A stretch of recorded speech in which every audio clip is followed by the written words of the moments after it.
Bonjour tout le monde, ça dépend de l'heure où vous regardez la vidéo. Ça, je dis à venir avec une autre petite vidéo pour vous. Avant de commencer avec la vidéo, je dis vous-même qui abonné avec la chaîne là, merci. Vous-même qui beaucoup abonné tout, qui peut le faire ça, je dis merci. Ok?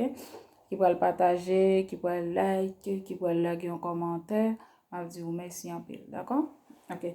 Comme vidéo ça, qui vidéo les jeudi, hein? Ou même qui gagne mon KPD ou dans moment coulien là. Mon APD ou Haïti, ok? Moun sa ka pede ou la ba ou kop manje, ok? Depou wè moun sa gen posibilite nan men li kapap ede ou vreman vre. Tanke moun na bo kop manje, tan san tan e pou chita sou kont li, pale a moun na, ok? Rele moun na, pale avel, dil sil ka vwe ou Chili ou bien Brésil, ok?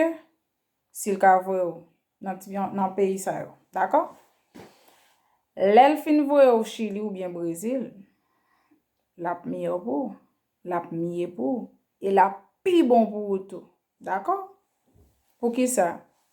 Ou pa mare lan mort, ou pa mare maladi, moun sa ka pede ou la pa kont ki lè lap disparet sou te, ou pa kont ki lè lap malade, li pa ka travay ankon, li pa ka ede ou ankon, paske ou pa mare maladi, ou pa mare lan mort zanmen, ok?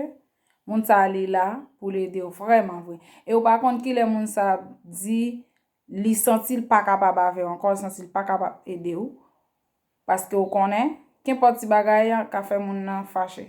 Ken poti bagay li tende ou bien li wetou, kapab fe l fache, epi, sotan de ala, ed la koupe. Non zanmen.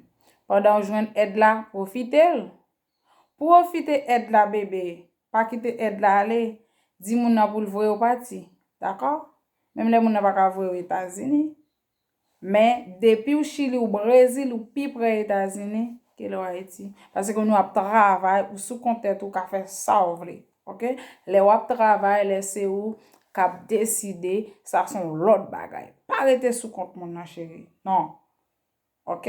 Moun nan apede ou, pale avel. Pale avel, karise, di tap miye pou moun nan, kompran?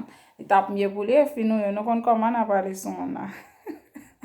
Nou konen koman pou nou ale. D'akor?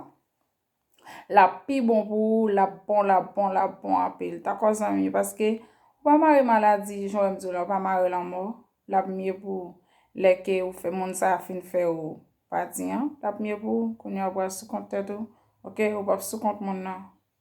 D'akor? Paske se konsen te promet, tout sa mwa ka bon pou nou, mgen pou mba nou tout. Ok? Mgen pou mdi nou tout.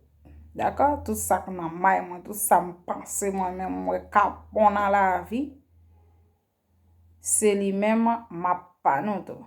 D'akor zanmen yo? Moun sa ka pede ou la, sispan chita sou kont li pou l'zit, pou l'dat nan tout bagay. E pi, ou men mou pa kapab, sa ton de a kek jalouzi ka mette piye la ou ka gen zanmi. Tout moun ka gen zanmi, mou ka di ou sa ou pa pwen, mwen plis reme zanmi gason ke zanmi fi. Atensyon. Ou pa jom kompren mwen, ou gen do pa kompren mwen. Mwen plis reme zanmi gason ke zanmi fi. Men e pa ken pot gason nou. Pase gen gason ki ka fò want. Ok?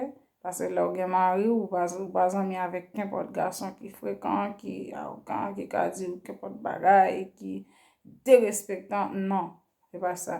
Pou ki sa? Souvan fizen ez, mse premye chéri. Fizen ez. Ou gen problem la, ou kon pataje ya moun nan, sotan de ya, li pran la ri. Ok? Plis reme sa. Men, atensyon, gen do a gen yon zanmi gason, wap pale avel, moun ki kon apede ou la, tombe fe jalouzi, ou gen lot moun sou li, sotan de a se ed ou te konjwen, ed la koupe, men si ou te getan dil, lago Brésil, ou bien lago Chili, ou nyo tabal travay pou tèt, ok? Tap miye pou. D'akor? Se sa. Se sa. Se sa. Zanmen. Pran men nou.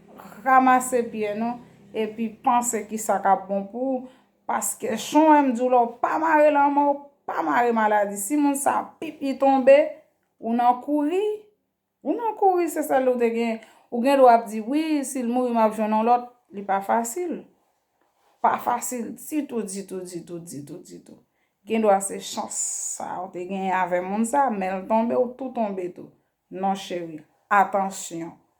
Songe samedi ou pas oublier, kembel nan tête ou, mettez en pratique et puis fait tout. Ou après comment la vie a douce pour. D'accord? Bye. N'a prenons l'autre petite vidéo encore. D'accord. Abonnez, partagez, like, commentez. Ciao.